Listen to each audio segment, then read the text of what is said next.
امشب در 24 خبر فوری تحقیقات درباره رابرت مالی نماینده ویژه آمریکا در امور ایران اینترنشنال دریافت آقای مالی در پی تحقیقاتی درباره عملکردش به مرخصی اداری رفته و از مذاکرات مربوط به ایران کنار گذاشته شده. آبرام پیلی معاون او فعلا سرپرستی نمایندگی ویژه آمریکا را در امور ایران به عهده گرفته.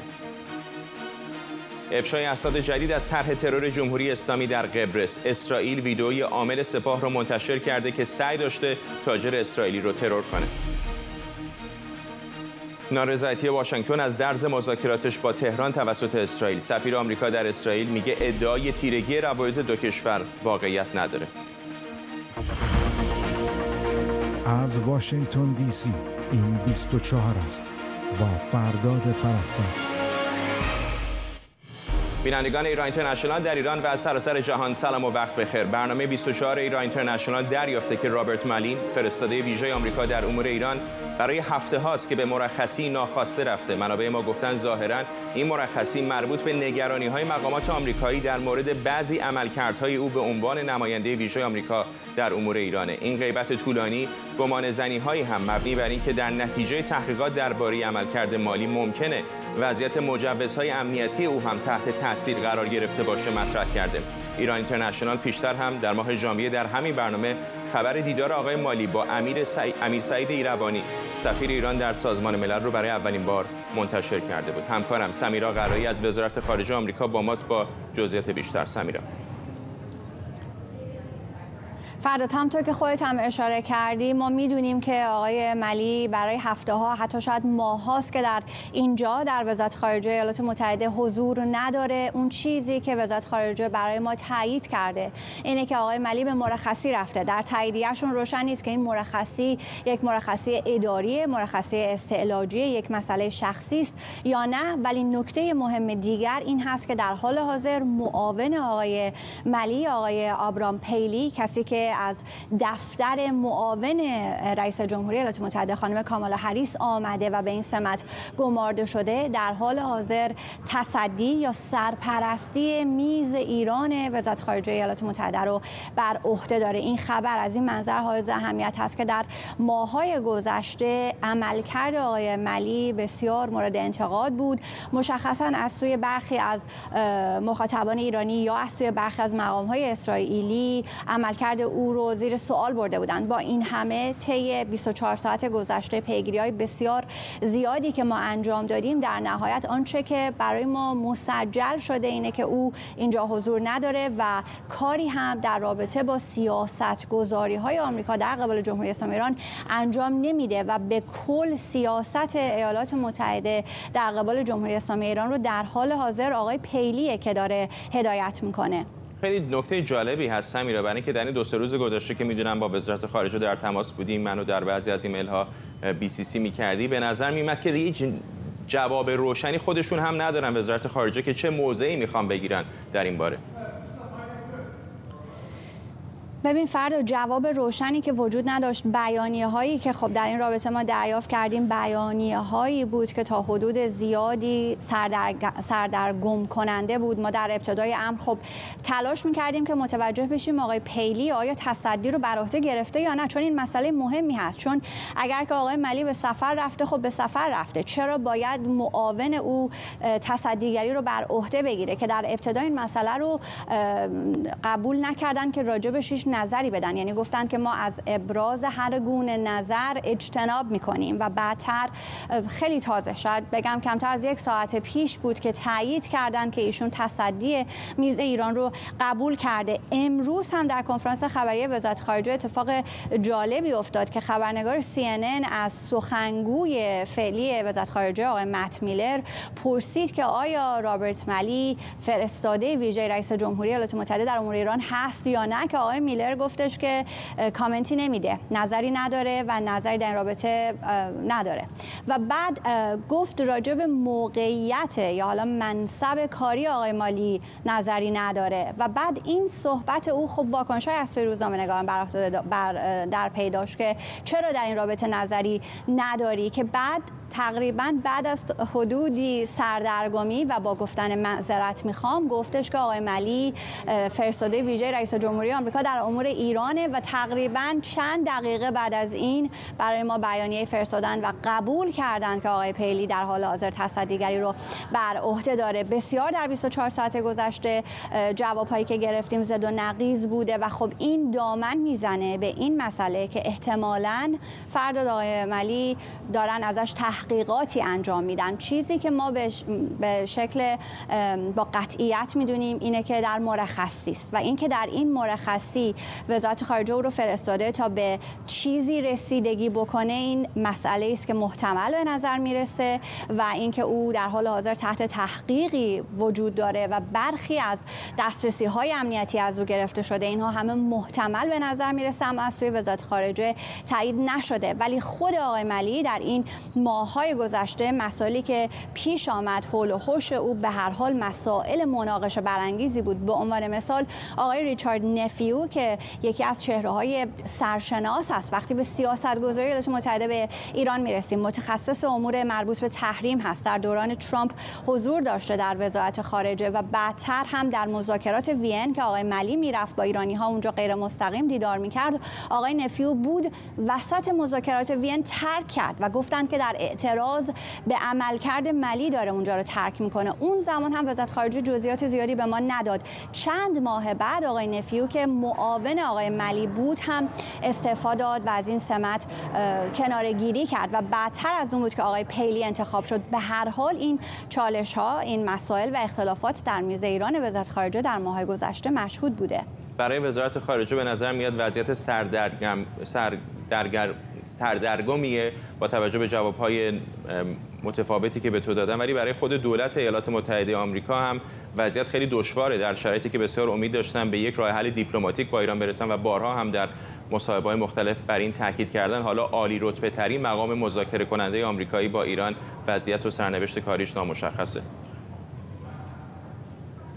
دقیقاً همینطوره. ببین سفری که برت مکگرک انجام داد به عمان اون زمان که آکسیوس این جزئیات این سفر رو منتشر کرد، خب در همون زمان هم تا حدودی شائبه برانگیز بود که چطور شده که پای کاخ سفید باز شده به جریان مذاکرات غیر مستقیم با ایران، چون در مجموع زمانی که دولت بایدن روی کار آمد گفت که به دنبال یک توافق قوی‌تر و طولانی مدت‌تر با جمهوری اسلامی ایران. آقای ملی رو گذاشتن در وزارت خارجه، بهش گفتند که مسائل هسته‌ای رو پیگیری بکنه، رفتند وین، آمدن بارها و بارها گفتند که ما به یک تفاهم، در اون زمان توافقی نزدیک شدیم، اما جمهوری اسلامی در لحظه آخر نخواست که این توافق رو قبول بکنه. بعد از اون بود که گفتند برجام از دستور کار خارج شده و به نظر میرسه که تمرکز وزارت خارجه بعد از اون رفت به سمت بحث زندانیان دو تابعیتی. یعنی آقای ملی تا حدودی به هر حال سابقه این رو هم داشت در دولت اوباما که پیگیری وضعیت زندانیان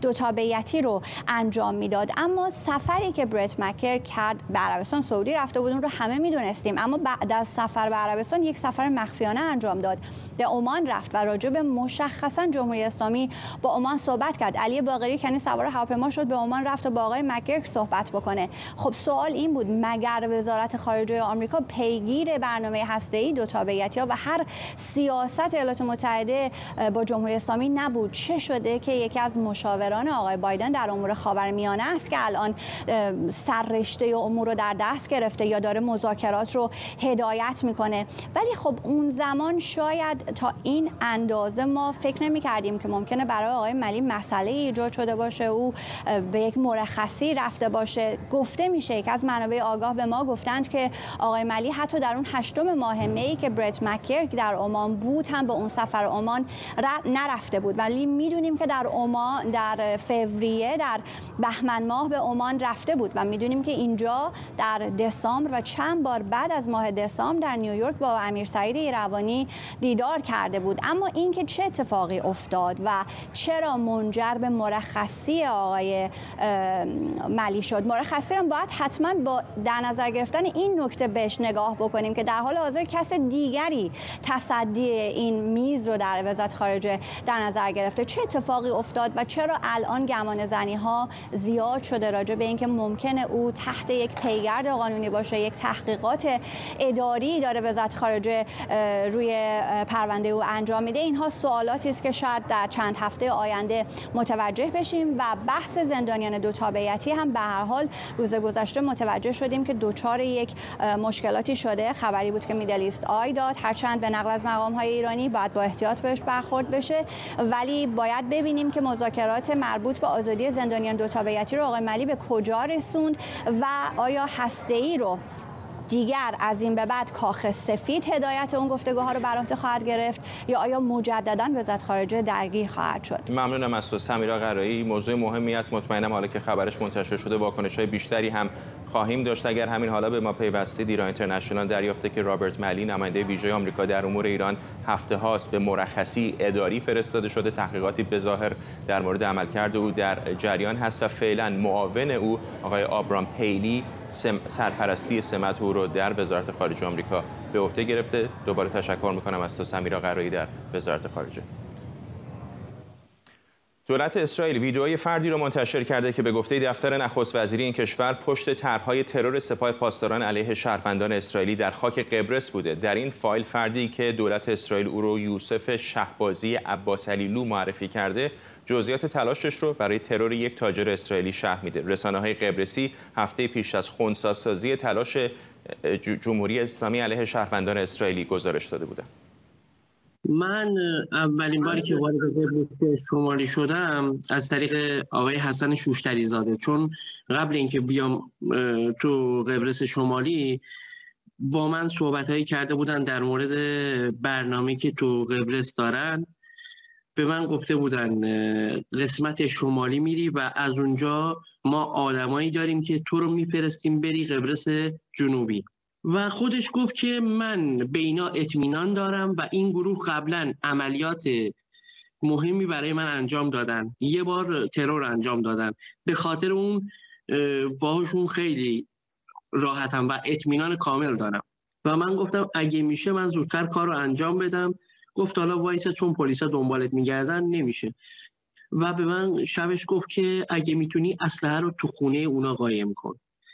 و من اون شب گفتم باشه و اسلحه رو در آوردم پشت ستون پل که زیر پل بود. پشت ستون پل یه بوته بود، زیر بوته گذاشتم و یه کمی شن ریختم رو. من هدفم رو از طریق اون برنامه که خود سازمان اطلاعات سپاه درست کرده بود به صورت واتساپ، من از اون طریق از آقای شوشتری یه عکس گرفتم و جی پی اس مسیر خونه‌ای که ایشون میموندن رو گرفتم و به من گفتن که اول برو مسیر خونه‌ش رو نگاه کن. و من از اون طریق رفتم همون مسیری که قرار بود و شخص تو اون خونه زندگی میکرد، رفتم اونجا و از اون خونه عکس گرفتم. از اونا عکس گرفتم و برای آقای شوشتری زاده فرستادم و آقای شوشتری زاده تاکید کرد که زیاد نرم اون سمت، چون هم قاچاقی رفتی هم اسلحه داری، اگه بگیرنت دیگه مثلا نمیتونی برگردی. من برنامه‌م این بود که اگه شخص اونجا بودن، بعد اینکه مثلا فهمیدم اونجاست و کجا میره، من اگه مسیر خلوتی باشه با اسلحه بزنمش. چون با آقای شوشتری زاده هم گفتم صدا خفه کن نداره اسلحه، گفتن نه. گفت تو یه مسیر خلوت میتونی بزنی زود برگرد. منم کارامو کردم، عکس‌ها رو فرستادم و تا برگردم ایران، چون شنیدن که پلیس هم دنبال من هستن، به من این چیزها رو گفتن که اسلحه رو قایم کن و این وسایل رو این ور اون ور کن برگرد. ساعتی پیش متیو میلر سخنگوی وزارت خارجه آمریکا در پاسخ به سوال همکارم سمیرا قرایی درباره عملیات جمهوری اسلامی علیه شهروندان یهودی در قبرس و دیگر اقدامات جمهوری اسلامی در خاک اتحادیه اروپا گفته ایالات متحده همواره این اقدامات به گفته او بی‌ثبات کننده رو دنبال و محکوم میکنه. ما بارها به اقدامات بی‌ثبات کننده جمهوری اسلامی در منطقه و سراسر جهان اشاره کردیم و همیشه اونا رو محکوم میکنیم. ما همواره به این گونه اقدامات مقابله میکنیم، اما در مورد این موضوع حرفی برای گفتن ندارم. همکارم بابک اسحاقی از تل‌آویو به ما پیوسته. بابک، دیدم در ساعت‌های گذشته تقریبا همه رسانه‌های اسرائیلی به این موضوع پرداختن.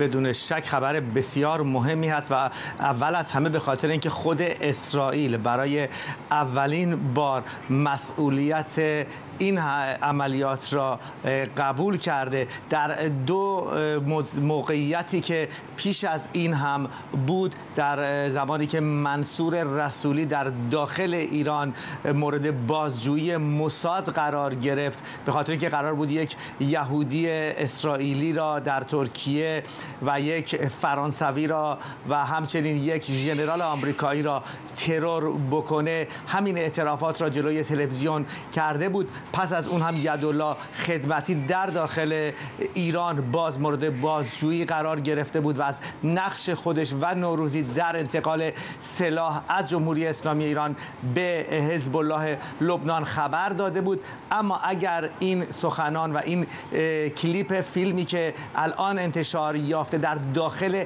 ایران ضبط شده باشه، سومین موردی هستش که موساد میتونه داخل ایران دست به یک عملیات بزنه. تقریبا دست موساد اینجوری نشان میده که کاملا در تهران باز هستش و توانسته که این کلیپ را به دست بیاره. پس از اون باید از جزئیات دیگری فرداد من در این رابطه سخن بگم. معلوم شده که پشت نقشه ترور واحد 800 سپاه پاسداران که مأموریت اطلاعات خارجی سازمان را به عهده داره مدیریت میکرده، فرمانده مستقیم شهبازی از ایران، یکی از مقامات ارشد و کهنه‌کار و سرشناس سپاه به نام حسن شوشتری زاده هستش که مأموریت عملیات ویژه رو به عهده داره. عملیات ویژه یعنی ترور افراد در خارج از ایران. شوشتری زاده خودش نیز زیر نظر مستقیم یک مقام دیگر به نام جواد سرایی عمل می‌کرده و هر دوی اینها زیر نظر رئیس واحد 800 سپاه پاسداران رضا سراج بودند. شهبازی در مدت اقامت خودش در قبرس با دستیاران و راهنمایانی ایرانی، پاکستانی و همچنین قبرسی تماس گرفته. اونها از جمله در تهیه سلاح،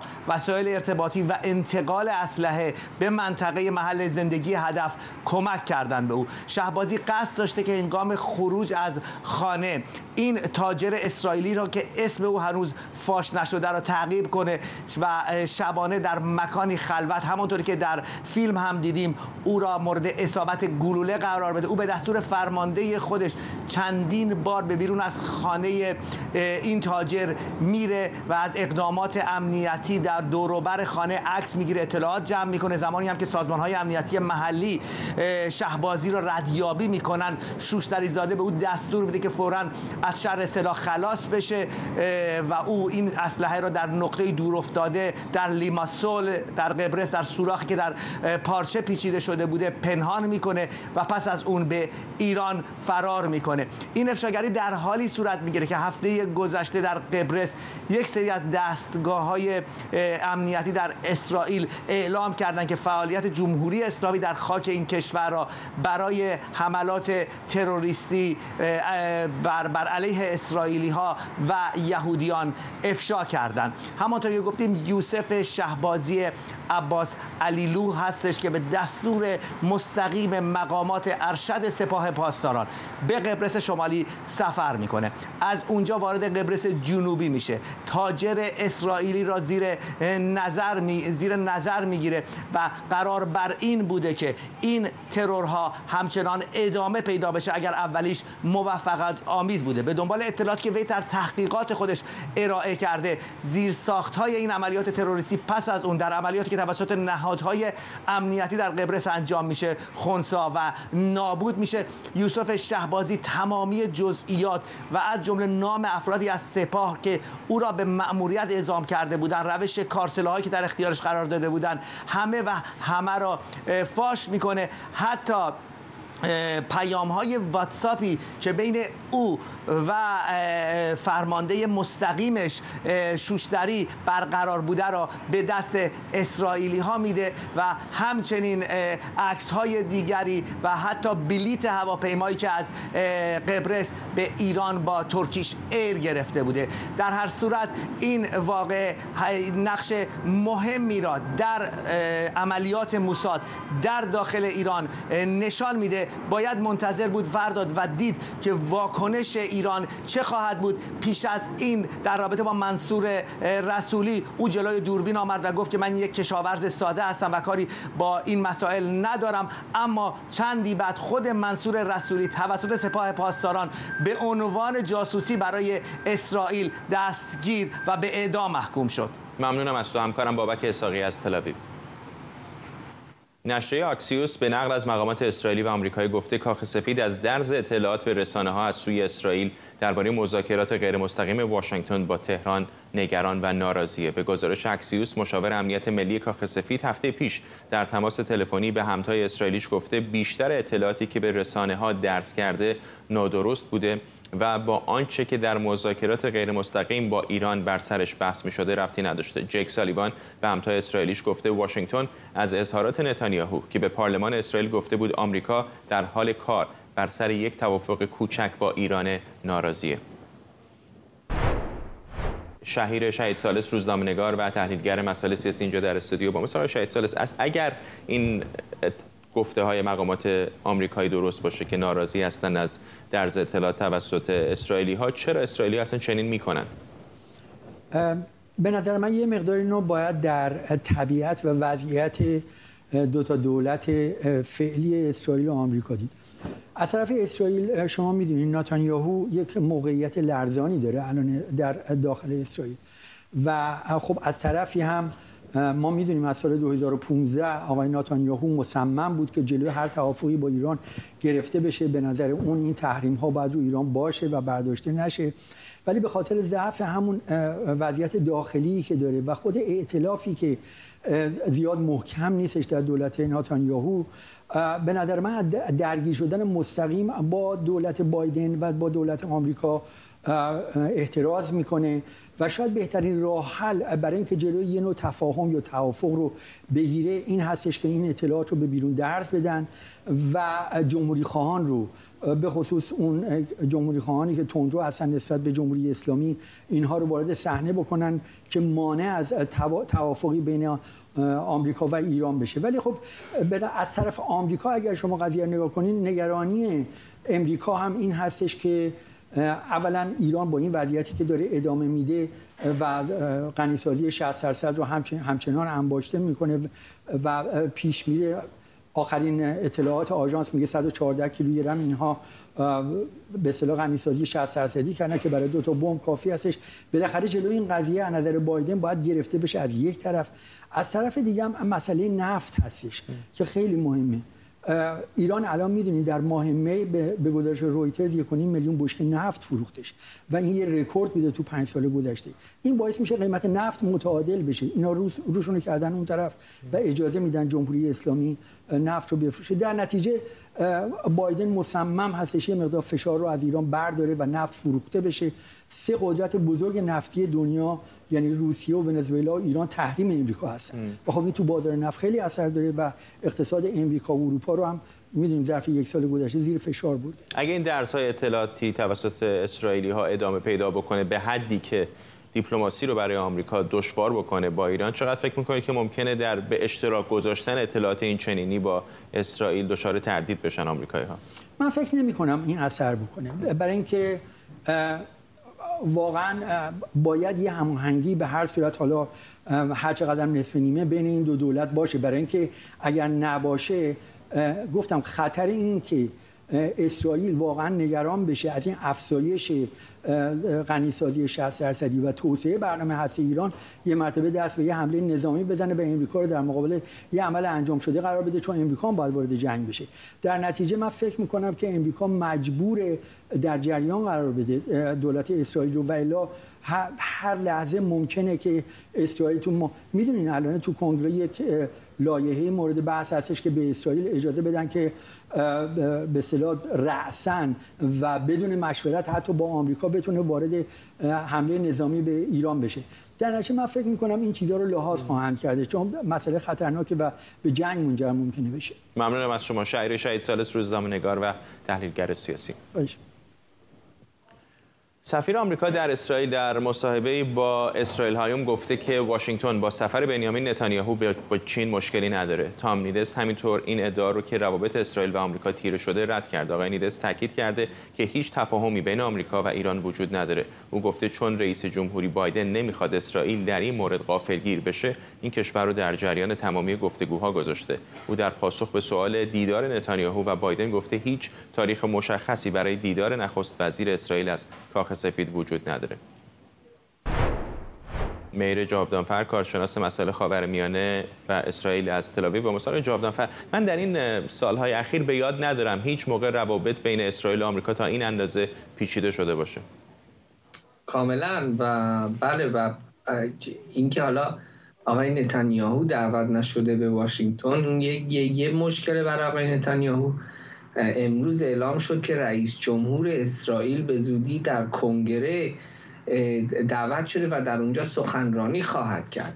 پس میشه گفتش که واقعا نمک ریختن روی زخم آقای نتانیاهو هستش این اقدام، چون نه تنها ایشون دعوت نشده بلکه الان رئیس جمهور اسرائیل، یک شخصیت دیگر اسرائیلی، الان دعوت شده که برای سالگرد 75مین سالگرد تأسیس کشور اسرائیل و استقلالش در کنگره حرف بزنه که این واقعا یک دستاورد بسیار بزرگی هستش برای رئیس جمهور اسرائیل. اتفاقا کسی که قبلا رقیب آقای نتانیاهو بوده و کسی هستش که بیشتر دیده میشه در آمریکا به عنوان کسی که مخالف این اصلاحات قضایی آقای نتانیاهو هستش که خیلی هم میبینن که هدفش این هستش که دموکراسی اسرائیل رو ضعیف بکنه.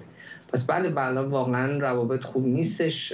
آقای نتانیاهو در این حال تصمیم گرفته که بره چین و به نظر من اتفاقا میتونه موضع ایشون رو در خارج ضعیف‌تر بکنه. چرا؟ چون در حالی که بزرگترین دموکراسی دنیا داره آقای هرتزوگ رئیس جمهور اسرائیل رو دعوت میکنه، بزرگترین کشور دیکتاتوری دنیا که چین هستش آقای نتانیاهو رو داره دعوت میکنه و این میتونه بیشتر به چهره ایشون صدمه بزنه در خارج از اسرائیل و شاید در داخل هم همینطور. ممنونم از شما میر جاودانفر، کارشناس مسائل خاورمیانه و اسرائیل از تل‌آویو. ساعتی پیش کانادا و 3 کشور سوئد، اوکراین و بریتانیا اعلام کردند پرونده سرنگونی هواپیمای اوکراینی رو به دیوان بین‌المللی دادگستری میبرند. گروه بین‌المللی هماهنگی و واکنش برای قربانیان پرواز PS752 تاکید کرده هیچ توافقی بین این گروه و جمهوری اسلامی انجام نشده. پیشتر این 4 کشور در بیانیه مشترک از خودداری جمهوری اسلامی برای مذاکره درباره پرداخت غرامت ابراز تأسف شدید کرده بودند و در عین حال گفته بودند برای پاسخگو کردن ایران اقداماتی جدی می‌کنند. وزیر خارجه کانادا هم گفته وقت برای جمهوری اسلامی تمام شده و همونطور که دولت کانادا به خانواده‌های قربانیان قول داده، اتاوا به دنبال شفافیت، پاسخگویی و عدالتیه که خانواده‌ها سزاوارش هستند. اردشیر هزاره‌زاده، مدیر مرکز بین‌المللی حقوق بشر از تورنتو با ماست. آقای هزاره‌زاده، میدونم که در مسیرهای دیگر خانواده‌های قربانیان خیلی دستاورد زیادی نداشتن برای پاسخگو کردن جمهوری اسلامی. این دادگاه یا دیوان که عملاً دعواهای بین دولت‌ها رو رسیدگی میکنه چقدر ممکنه راهگشا باشه؟ درود بر شما. دیوان عدالت بین‌المللی دادگستری خب در واقع یک نهادیه که دعاوی بین دو تا کشور رو یا چند تا کشور رو بررسی میکنه و خب کانادا و 3 تا کشور دیگه قبلا فرصت به جمهوری اسلامی بیش از حد کافی به نظر من داده بودن که پاسخگو باشه. خب دیدیم که جمهوری اسلامی همواره وقت تلف میکرد، حاضر نبود پاسخگو باشه و یه سری اطلاعات انحرافی و گمراه کننده معمولا منتشر میکرد. نهایتا بعد از 3 سال و نیم که وقت زیادی هست، کانادا، سوئد و اوکراین، بریتانیا تصمیم گرفتن که به دیوان شکایت بکنن.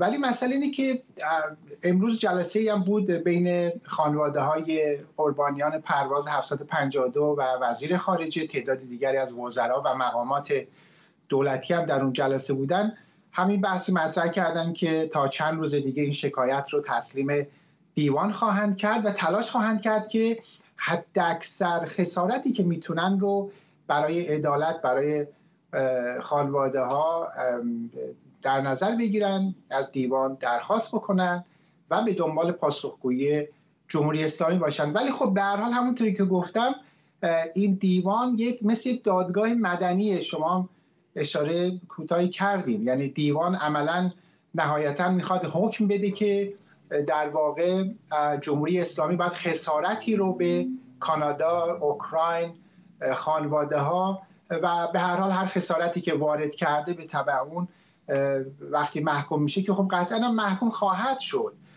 اما نهایتا در یک بعدی، در یک سطحی این خسارت پرداخت بشه. اما از نظر کیفری این توانایی رو دادگاه نداره که دادگاه بین‌المللی لاهه که جمهوری اسلامی رو مسئول بکنه. آقای زاره، چون به لاهه اشاره کردیم، می‌دونیم یک دادگاه دیگری هم اونجا در لاهه هلند وجود داره، ICC یا دادگاه بین‌المللی کیفری هست.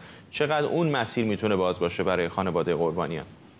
ببینید بعضی وقتا اشتباه میشه راجع به این دوتا دادگاه. ICC دادگاه کیفری بین‌المللی هست که بر اساس مصوبه روم تشکیل شده که توافقنامه بین کشورها و یک نهاد کاملا تریبونال کیفری مستقلیه.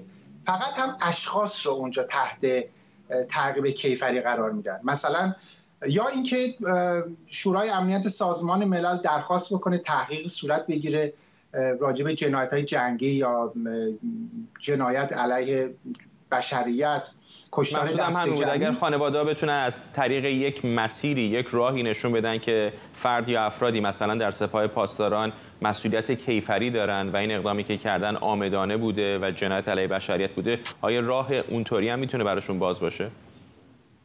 اتفاقا آفرین، نکته درستیه. خیلی بعضی از خانواده اصلا همواره مسئلهشون همینه، یعنی همین رو مطرح میکنن که درسته که دولت کانادا اصلا اتوماتیک باید همین کارو بکنه که بره دادگاه دیوان برای گرفتن خسارت، اون یه چیزیه که باید باشه اتوماتیک. ولی دغدغه خیلی از خانواده ها الان اینه که در واقع از نظر کیفری آیا کانادا و کشورهای دیگه این توانایی رو دارن که ایران رو مسئول نگه دارن و مجبور کنن که پاسخگو باشه و اسناد مدارکی که وجود داره منجر شده به این جنایت مشخص بشه چی هست. مسئله اصلی اصلا همینه. اتفاقا امروز هم توی جلسه که با وزیر بود بعضی از خانواده‌ها اعتراض کردن و ناراحت بودن که چرا کانادا قدم جدی در این زمینه بر نداشته. همین که اشاره کردید، مثلا سپاه پاسداران سرانش رو یا برخی از مقامات جمهوری اسلامی رو میشه به دادگاه کیفری بین‌المللی کشید. مکانیزم هایی وجود داره که متاسفانه دولت ها برای استفاده از اون بهش تن ندادن و چارچوب فعالیتشون بیشتر گرفتن خسارته. برای همین هم هست که ما بعضی خانواده‌ها حمایت کردیم همون روز اول برن در دادگاه عالی اونتاریو شکایت بکنن. اگه یادتون باشه در همین کانادا حکمی صادر شد که اقدام جمهوری اسلامی تروریستی و عمدی بوده و همین چند روز پیش جمهوری اسلامی رفت دادگاه بین‌المللی شکایت کرد از کانادا که چرا ابزارهای سازوکارهای حقوقی رو در کانادا ایجاد کرده که خانواده‌ها و افراد به صورت شخصی میتونن شکایت کنن و حکم بگیرن. یعنی اونها در واقع طلبکار هم شدن و این کوتاهی این 4 تا دولت رو نشون میده که نتونستن جمهوری اسلامی رو مسئول نگه دارن. ممنونم از شما اردشیر زاره‌زاده، مدیر مرکز بین‌المللی حقوق بشر از تورنتو. جلسه تفهیم اتهام هانتر بایدن پسر رئیس جمهوری آمریکا ساعتی پیش در دادگاهی در ایالت دلور برگزار شد. هانتر بایدن متهمه که صاحب مغازه تعمیر لپتاپ رو در این ایالت بدنام کرده. صاحب تعمیرگاه میگه هانتر بایدن حدود 3 سال پیش 3 لپتاپ رو برای تعمیر به او تحویل داده اما هیچ وقت برای پس گرفتن اونها مراجعه نکرده. بعدها آقای بایدن صاحب مغازه رو به خیانت در امانت و شکستن حریم خصوصی متهم کرده. گفته شده که داستان رسوایی‌های اخلاقی و سرنخ بسیاری از تحقیقات جنایی و کیفری علیه خانواده بایدن از این لپتاپ‌ها شروع شده. جمهوری‌خواهان ساعتی پیش بخشی از این پیام‌ها رو منتشر کردن. پیام‌هایی که نشون میده آقای بایدن یعنی هانتر بایدن برای گرفتن $10 میلیون رئیس یک شرکت چینی رو تحت فشار گذاشته. اشاره بکنم البته منظور از جنایی همون کیفری بود. آرش علایی همکارم اینجا در استودیو با ماست. چه گذشته در مورد این لپتاپ؟ به کجا رسیدن در دادگاه؟ چه گذشته؟ روز خیلی شلوغی بود برای آقای هانتر بایدن، چون 12 دقیقه پیش هم یک کیس دیگری رو ایشون تونست به توافق برسه در مورد فرزند ناخوانده‌ای که داشتن با یک خانم رقاصی که در ایالت آرکانزا بوده. ما مدت‌ها راجع به این داستان می‌شنیدیم، از همین سرنخ‌های تو لپتاپ‌ها شروع شد. وقتی شما مطبوعات نزدیک جمهوری خواهان و دموکرات‌ها رو می‌ذاری کنار هم، دو دنیای متفاوت هست در مورد گزارش‌هایی که در مورد همین لپتاپ‌ها میشنوید. از جمله این فرزندی که داشتن که حالا اصلا خود آقای بایدن هم میگفت این فرزند ایشون نبوده، ولی الان 12 دقیقه پیش همونجور که گفتم شبکه‌های آمریکایی گزارش میدن که در مورد نفقه اون خانم هم به توافق رسیدن امروز. بنابراین جدیدترین خبر هست. داستان این لپتاپ یک داستانی است که واقعا انگار که از تو اسکریپت‌های هالیوود آوردن بیرون. یک، آقای هانتر بایدن به نظر میآید چیزی که خودش اعتراف کرده است و بر اساس یک سری از خاطراتی که توی اون لپتاپ وجود دارد. ایشون مدت زیادی است که به مواد مخدر کرک معتاد هست. مدت‌های طولانی میره از خانه خارج میشه و کرک میکشه، 3 روز 4 روز باز نمیگرده به خانه. در یکی از این اپیزودها به نظر میآید در حالی که ایشون به شدت تحت تاثیر مواد مخدر بوده، 3 لپتاپ رو میبره به یک مغازه در ایالت دلاور و ازشون میخواد که این لپتاپ ها رو تعمیر کنن. یه قانونی هم احتمالاً وجود داره در اونجا، شما امضا میکنید میگن تا 90 روز برنگردید این لپتاپ ها دیگه صاحبش دست به دست میشود. اون کسی که صاحب مغازه بوده است از روی ویدیوهایی که بعداً هم به FBI نشون داده میگه که این هانتر بایدن بود، یه کلاه گذاشته بود سرش، سگ کرده بود خودشو بپوشونه، ولی آورد این تا لپتاپ ها رو به من داد و بعداً وارد لپتاپ ها میشه بعد 90 روز. تمام گفتگوهای خانوادگی، اون چت های خانوادگی که داشتن، ایمیل هایی که بین اعضای خانواده یا اعضایی که با ایشون، دوستانی که با ایشون کار میکردن تو شرکت هایی که باشون بودن، ایمیل های از همین دست که شما الان نشون دادید که دست جمهوری خواهان افتاده است، به شرکت های مختلف زده و بهشون یادآوری کرده که چون پدرش که در اون زمان معاون رئیس جمهوری آمریکا بود در موقعیت خوبی قرار دارد از لحاظ اعتبار و از لحاظ اینکه روابط گسترده در واشنگتن دی سی را به نفع اون شرکت هاست که هرچی زودتر یک پولی پرداخت کنن، از جمله این 10 میلیون دلاری که به شرکت چینی داده است. با اینکه به نظر نمیاد آقای هانتر بایدن هیچ زمینه خاصی در زمینه نفت داشته باشه که از این شرکت چینی الان در یک مورد 10 میلیون دلار هم گفته که باید بهشون بدن. در این نامه‌ای که خود کمیته نظارت جمهوری خواهان منتشر کرده به نظر میاد آقای بایدن میگوید که این مسئله اصلا مسئله پول نیست و یک جا ادعا میکند که خانواده بایدن بهترین هستند در زمینه ارتباطاتی که در واشنگتن وجود داره و در واقع اون چیزی که در این نامه ایشون گفتن به نفع اون رئیس شرکت چینی است که هر چه زودتر این پول رو پرداخت کنه. اون بحث استفاده از مواد مخدر شاید خیلی برای پدر آقای هانتر نگران کننده نباشه، اما این بحث‌های مالی، پولایی که دارن میدن، چیزی نیستش که جمهوری خواه به این راحتی ولش کنن و هر روز هم عصبانی‌تر میکنه آقای بایدن رو. امروز خبرنگار نیویورک پست توی کاخ سفید از رئیس جمهوری آمریکا 2-3 دفعه پرسید آیا خبر داشته راجع به این 10 میلیون دلار؟ آقای بایدن اول گفت نه، بعد گفت نه، بعد فریاد کشید نه.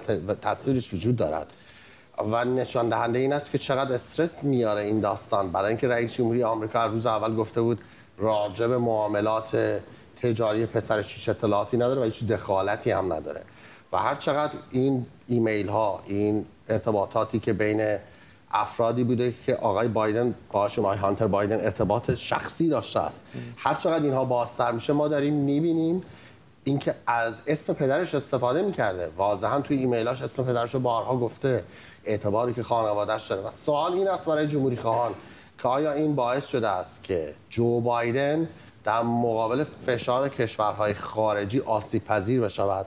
آیا داشتن این اطلاعات که آقای هانتر بایدن عکس‌هایی با زنان مختلف داره، عکس‌هایی در حال استفاده از مواد مخدر، عکس از خودش گرفته است و پخش شده اینها، وقتی همچین عکس‌هایی شما دارید که اینقدر عمق مثلا این عمله آرش سوای بحث سیاسی جالبه. یکی اینکه پدرت معاون رئیس جمهوره چنین کاری می‌کنی، بعد ازش عکس سلفی می‌گیری و بعد می‌ذاری در لپتاپت و بعد می‌دی لپتاپو تعمیر بکنن و بعد نمی‌ری دنبال لپتاپش. اصلا شبیه قصه‌ای که باور نکردنیه. و خب این سوال واسه جمهوری خواهان هست که چگونه ممکن است که اگر این داستان دست یک مغازه‌دار افتاده است در دلاور و این اطلاعاتو داره، چه رسد به شرکت‌های یا کشورهای خارجی، شرکت‌های مولتی میلیون دلاری، مولتی بیلیون دلاری که دنبال این اطلاعات هستن. حالا سوال این است: آیا این اطلاعات در ذهن اطلاعات باعث شده است که آقای جو بایدن آسیب پذیر بشه در مقابل فشارهایی که کشورهای خارجی ممکنه براش بیارن؟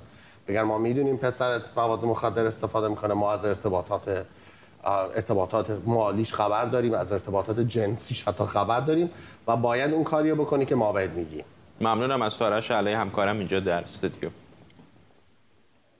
ساعتی پیش دادگاه عالی ایالات متحده آمریکا پذیرش دانشجو بر اساس نژاد رو لغو کرد. بر اساس این حکم دانشگاه‌ها دیگه نمیتونن نژاد رو به عنوان عاملی برای پذیرش دانشجو در نظر بگیرن. این حکم تاریخی به نظر بعضی کارشناسان سیاست‌های قبلی برای جبران بی‌عدالتی‌های گذشته نسبت به اقلیت‌ها رو به ویژه سیاه‌پوستان تغییر میده. این سیاست‌ها برای افزایش شمار دانشجویان سیاه‌پوست، لاتین تبار و بومیان آمریکا طراحی شده بودند، اما کالج‌ها میگن که نژاد تنها یکی از چندین عامله. فعالان مخالف میگن که سیاست‌های پذیرش دانشجو در دانشگاه‌های هاروارد و کارولینای شمالی درباره متقاضیان سفیدپوست و آسیایی آمریکایی تبعیض‌آمیزه. امید معماریان روزنامه‌نگار از دیترویت با مساق معماریان: این قوانین سالها بود که بسیار جنجالی بود. بسیار میگن که اگر همه با هم برابرن، چرا رنگ پوست کسی همونقدر که در گذشته علیهش استفاده میشد، چرا باید منفعتی برای او باشه در رفتن به دانشگاه؟ کاملا همینطور است. به هر حال در طی سالهای گذشته محبوبیت چنین سیاستی در میان گروه‌های مختلف کاهش پیدا کرده بوده، ولی خب ریشش مشخص است. ده‌ها سال نابرابری و نژاد پرستی علیه سیاهان آمریکا بوده و از نظر اقتصادی و از نظر برای جایی که در جامعه آمریکا بودن جای خیلی بدی بوده و در سال دهه 60 میلادی به این جمع‌بندی میرسن که برای اینکه بخوایم جبران بکنیم و حضور این بخش از جامعه رو پررنگ‌تر بکنیم در سطوح مختلف، یه امتیازاتی قائل بشیم براشون در سطوح مختلف. یکیش هم همین در سطح دانشگاه‌ها بود که به هر حال معیارش هم من نمیدونم، حالا نمیدونم شاید شما اطلاعات بیشتری داشته باشید آقای معماری، چطور هست؟ مثلا آیا حتما باید آفریقایی آمریکایی باشید؟ مثلا یه نفر اگر سیاه‌پوست از یک کشور دیگری، فرض کنید از کنیا، از نیجریه، فردا پاشه بیاد، او هم باید همچین امتیازی داشته باشه؟ یا کسانی که ممکنه 1/4، 1/8، 1/16 مثلا اجدادشون به سیاه‌پوستان برگردن، اونا باید چنین امتیازاتی داشته باشن؟ اینکه چه نوع سیاه‌پوستی باشن، در واقع آیا کسایی باشن که یعنی آمریکایی باشن یا اینکه از کشورهای دیگه بیان دانشگاه بین‌المللی باشن، یه بحث دقیق مطمئن نیستم در خصوصش. ولی ببینید وقتی شما ثبت نام برای دانشگاه می‌کنین، اون اپلیکیشنتون، اون فرمی که پر می‌کنین چند قسمت مختلف داره، برای هر کدومش یه امتیازی قائل میشن. مثلا برای رزومه مثلا 3 امتیاز، برای فعالیت‌های غیر درسی کردین 2 امتیاز، برای فعالیت اجتماعی برای هر امتیازات مختلفی رو قرار میدن برای افراد که بتونن که به هر حال نمرات مقطع قبلی مثلا یه امتیاز برای خودش داره. در طی سالهای گذشته موضوع نژاد هم یک امتیاز داشت. مثلا کسی که سیاه بود، اگر آفریقایی آمریکایی بود یا سیاه پوست بود، در واقع مثلا 3-4 امتیاز میاد یا 5 امتیاز. خودش نژاد پرستی معکوس دیگه، اینطور نیست؟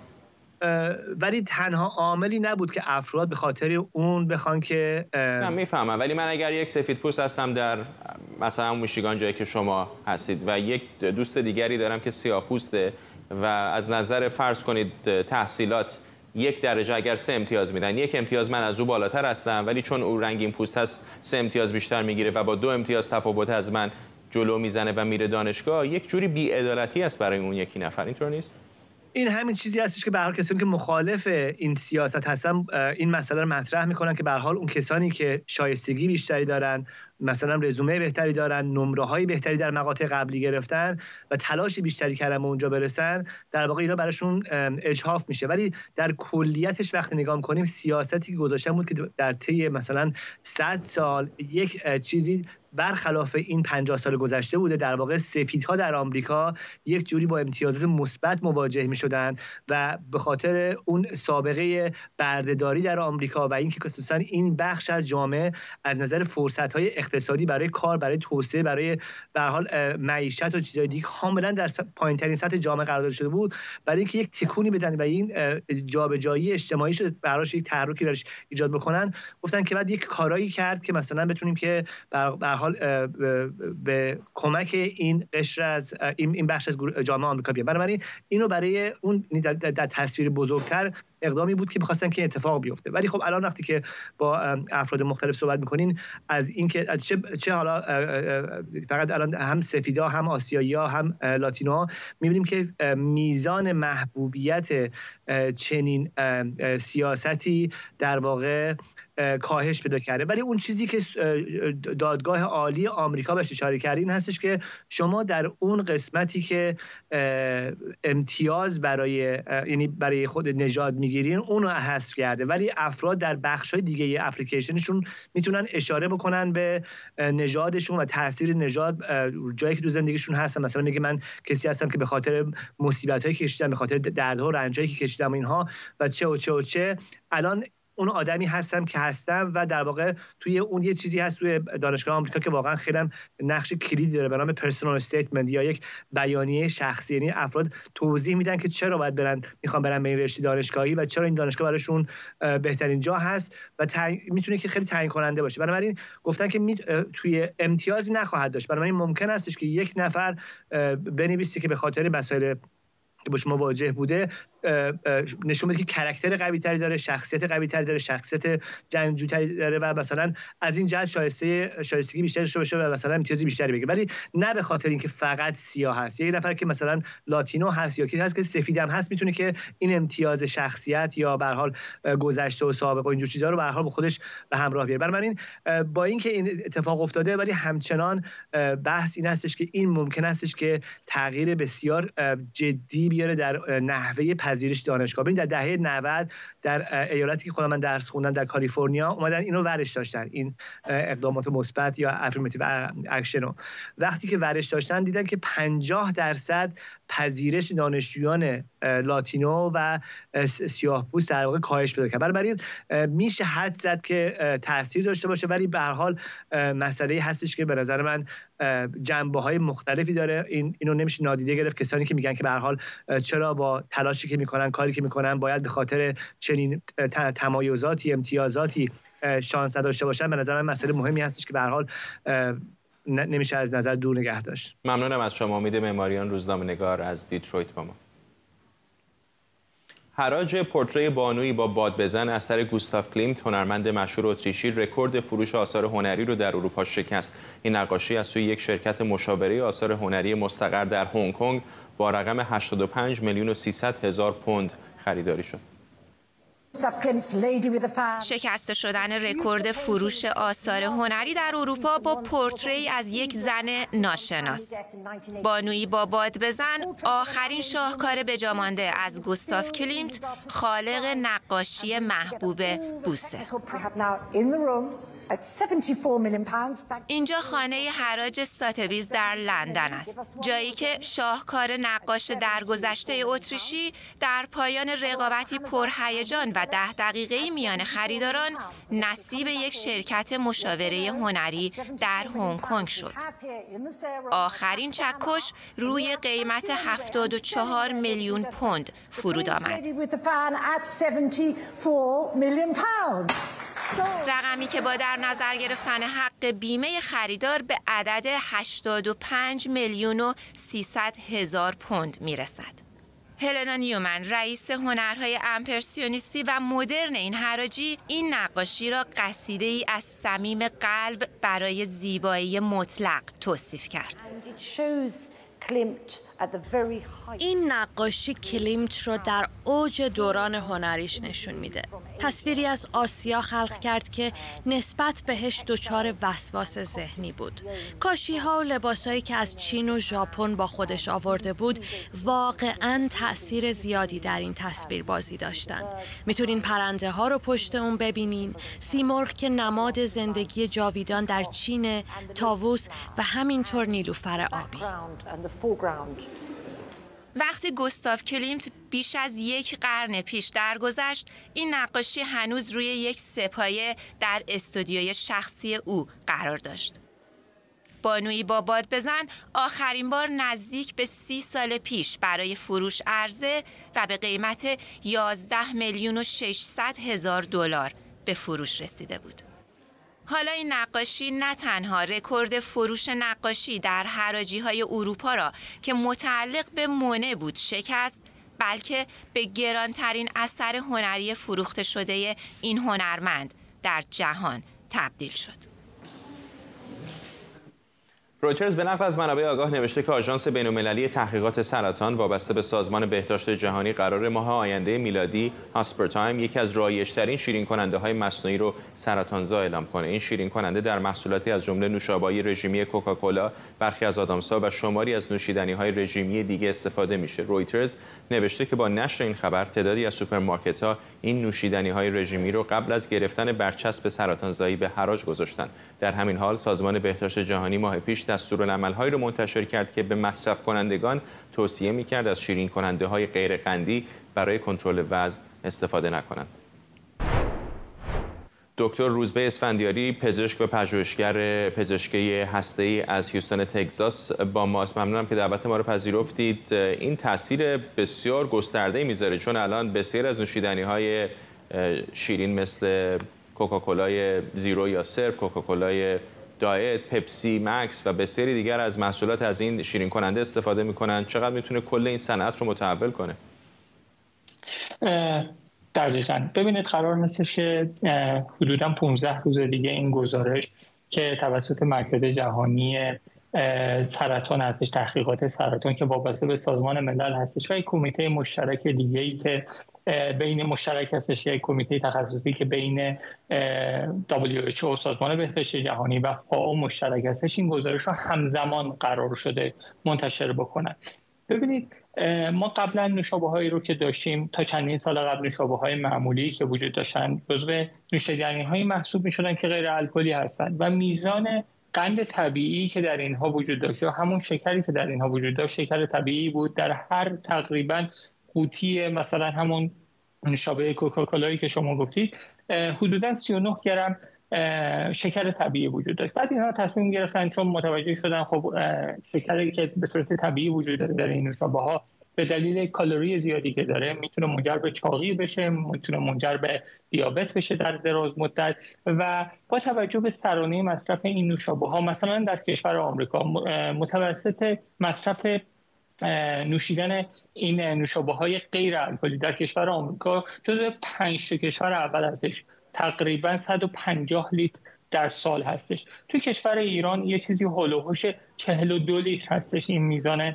مصرف. بنابراین تصمیم گرفتن که این میزان رو به این میزان کالری و این میزان شکر طبیعی رو به صفر برسونن و همونطور که شما هم اشاره کردید زیرو کوک زیرو یا اینکه دایت کوک وارد بازار شد، اینها اومدن به جای قندهای طبیعی، به جای شکرهای طبیعی از یک سری قندهای دیگه که به صورت قندهای شیمیایی بودن استفاده کردن. 2 تا موردش خیلی شایع هستش که استفاده میشه، همونجوری که شما هم گفتید در نوشابه‌ها استفاده میشه، در آدامس‌ها، در صنعت شیرینی‌سازی استفاده میشه. یکی آسپرتام هستش، آسپارتام هستش و دیگری ساخارین هستش که توی ایران هم در کارخونه‌های غذاسازی مورد استفاده قرار می‌گرفت. از سال 1974 آسپارتام داره استفاده میشه. آسپارتام در حقیقت بیسی که داره پایه این مولکول یک از 2 تا اسید آمینه تشکیل شده، یعنی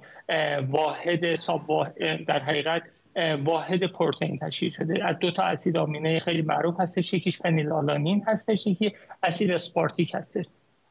تنها هشداری که روی این نوشابه‌ها، روی لیبل این نوشابه‌ها ذکر شده این هستش که کسانی که بیماری ژنتیکی فنیلکتونوری رو دارن نوشابه‌هایی که حاوی آسپارتام هست رو استفاده نکنن، چون فنیلکتونوری بیماری ژنتیکی هستش تو بچه‌های نوزادان معمولا خودش رو در ابتدا نشون میده، بدن به صورت ژنتیکی یک آنزیمی رو نداره، نمیتونه این فنیلالانین رو تجزیه بکنه. این نوشابه تو بدن این افراد جمع میشه و باعث عوارض میشه. دکتر اسفندیاری تا فرصت هست ببخشید چون برنامه‌مون دیگه رو به پایان هست، میخوام این حتما ازتون بپرسم، این که تا چه اندازه و چه میزان هم خطر ابتلا به سرطان رو بالا میبرم به گمانم بسیار مهم هست، چون بسیاری از موادی هستش که ما ممکنه روزانه استفاده بکنیم خطرهای این چنینی داره. آیا بالقوه هست خطری مثلا زیر 5%، زیر 4% هیچ گزارش این چنینی دارید؟ من فقط 2 نکته رو اشاره بکنم. اولا این مرکز تحقیقات سرطان جهانی کاتگوری که برای مواد سرطانزا داره به 4 دسته کلی تقسیم کنه، بندیشون میکنه. یه ماده رو میگه حتما سرطانزا هستش مثل دود سیگار، یه ماده رو میگه میتونه، احتمال داره، احتمال یعنی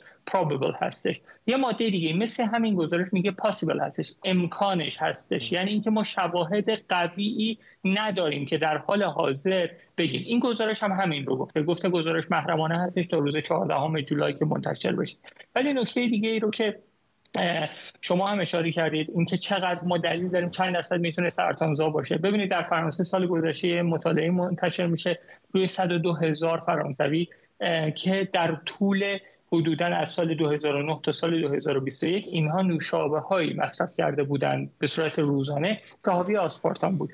مشاهده کرده بودند که در این افراد حدوداً 1.13% میزان سرطان در این افراد با توجه به در نظر گرفتن شرایط دیگه توی این افراد، با توجه به قدشون، وزنشون، بیماری‌های زمینه‌ای که دارن، توی این افراد یک سری سرطان‌ها به صورت اوورال، به صورت کلی 1.13% این سرطان‌ها بیشتر دیده شده. ممنونم از شما دکتر روزبه اسفندیاری، پزشک و پژوهشگر پزشکی هسته‌ای از هیوستن تگزاس. ممنونم که بیننده برنامه 24 بودید. این برنامه رو کمی دیرتر میتونید در یوتیوب ایران اینترنشنال هم ببینید. برنامه رو با تصاویری زنده از جلسه شورای امنیت سازمان ملل درباره افزایش تهدیدها علیه ثبات جهانی به پایان میبریم.